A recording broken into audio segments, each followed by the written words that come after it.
Lastly, we have Ramon Atayde, Chairman and Managing Director of Ento, an Aussie biotech company that's refining and redefining waste management. Ramon is a seasoned management and engineering professional with 36 years experience. He's developed the company's patent pending technology.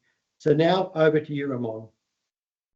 Thank you, Jamie. Thank you for having me. And just want to start with, what is it that we're trying to do here? So the first thing we do is try to understand what the problem is.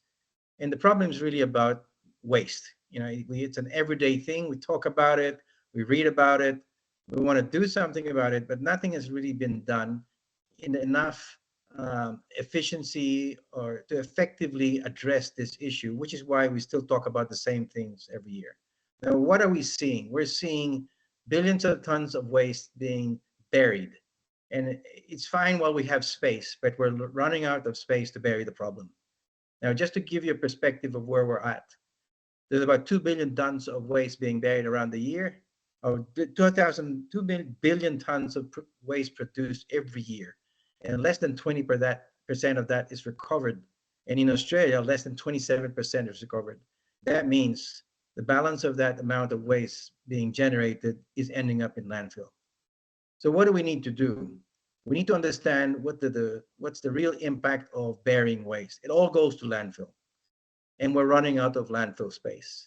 Now, what happens when you bury waste in landfill? Basically, you have all these issues with contamination, methane gas, which affects our atmosphere, and leachate. And it's all an environmental issue or problem we'll have to deal with in the future. So the time is at this point in time when we're running out of space. What do we start to do? What do we have to do? It's not easy to process all waste. We have solutions for some types of waste, like we can recycle some of them, we can reuse some of them, but the bulk of the waste is still ending up in landfill, or at worst, we try to destroy them or hide them in systems or processes that actually create more problems for the future. What have we done?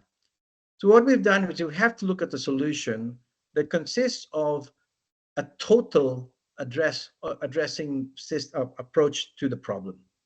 The problem is mixed solid waste is quite complex. It has organic and inorganic content, which means how do we address those two types of waste and still come up with an economic solution? Because sustainability, a sustainable solution, has three pillars.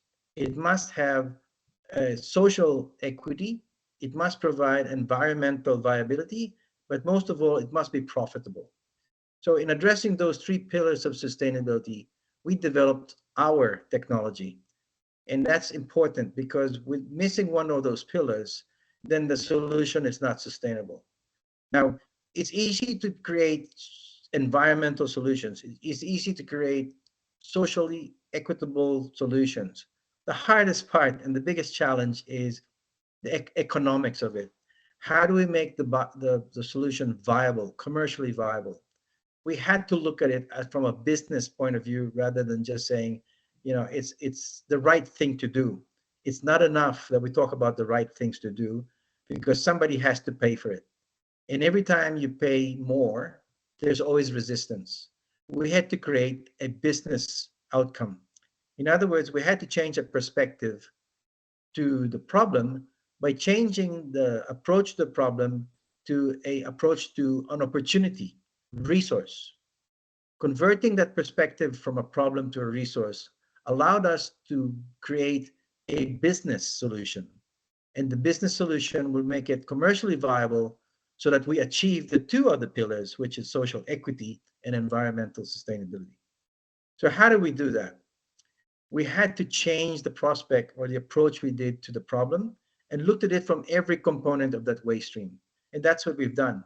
We've come up with a total solution. We're not just dealing with one aspect, like maybe just the organic side or just the inorganic side, like plastics. We came up with a total plant design and a total plant concept, which, by the way, is patent pending because it's unique.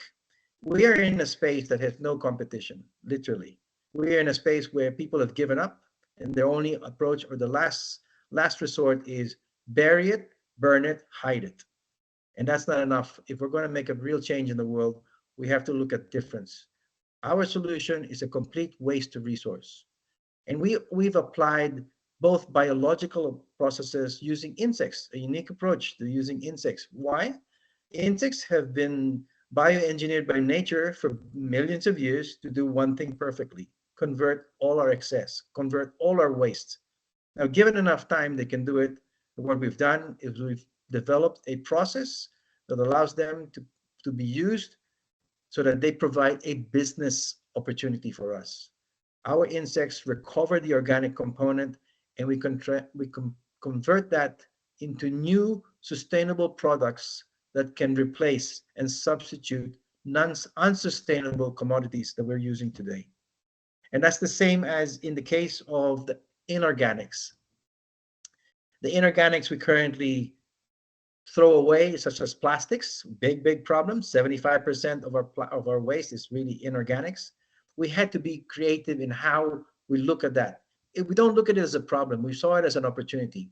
And we saw it by making a new product out of plastic, not the conventional approach that says, oh, we're going to make furniture or fuel from all that. It's all about cost and it's all about market. What we've done is we've developed a synthetic substitute for coal, which we call syncoal. Now, why is that important?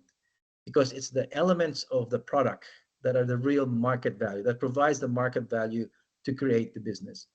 Now, why is that critical for the model? Our model is completely different because we also base it where all waste is being consolidated today. All waste goes to landfill.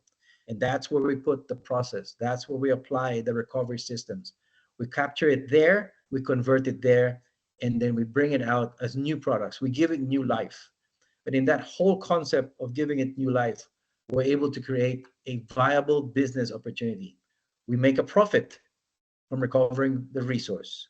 You know, we've got the processing plants designed to take as low as 10 tons per day to 330 tons per day. And that's what we're offering right now. We're offering an opportunity to invest and to engage and to participate in this technology. It's an emerging technology. It's going to be a game changer. It's a disruptive system to what's being used today, but it will provide a model that can be used anywhere in the world. It doesn't matter whether you're first world or third world or developing. Waste is waste. The solution is the same. We create an economy that's based on recovering from that resource to feed into applications today where we're using non-sustainable material. For example, in steel making, we use natural coal or metallurgical coke. We can use our synthetic coal for that.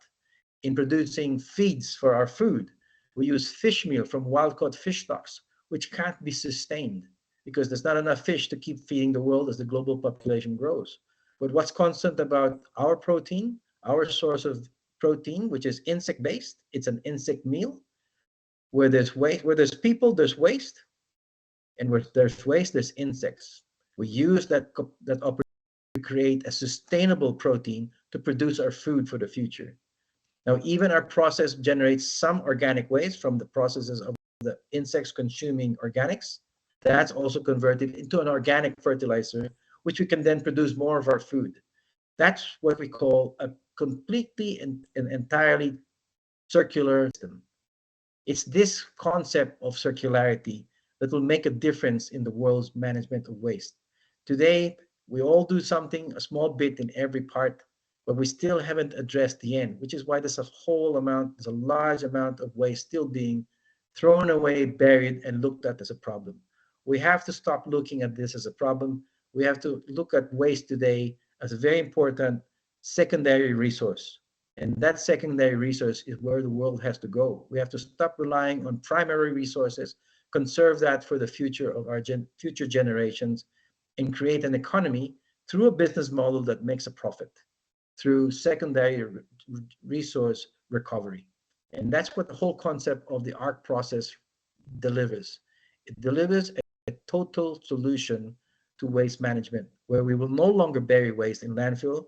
We will convert waste into commodities we need for our future, regardless of what challenges we face in the future. That's what we're offering today, an opportunity to invest in the company and to join us in this venture, which is going to drive the way we recover resources in the future.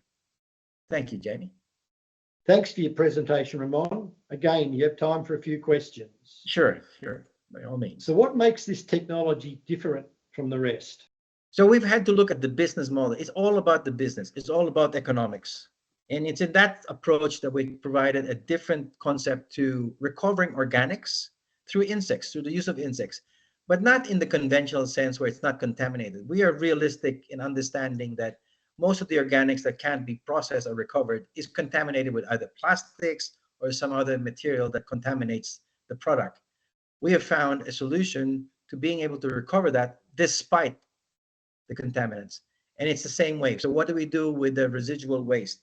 We provide a solution so that there is value. It's all about value recovery, and that's different from any process around the world today. How does this technology attain one of the key pillars of sustainability, namely profit? It really revolves around economics. We have to make a profit, and the only way to make a profit is to be competitive. We can't rely on subsidies or goodwill to keep a sustainable solution in place, because it'll discriminate by economic level or economic standards, right? So what we've done is we've looked at the business aspect, we looked at the competition, and we're not talking about competition in our space, we're talking about the commodities we're targeting to substitute, how they're applied, what are the barriers, what are their requirements quality-wise and price-wise. And by creating that target and using the revenue streams we've generating from our model, we found that we can compete with any current commodity and provide a truly sustainable alternative. Thanks, Ramon. Great to see you, and it was a great presentation. You're welcome, Jamie.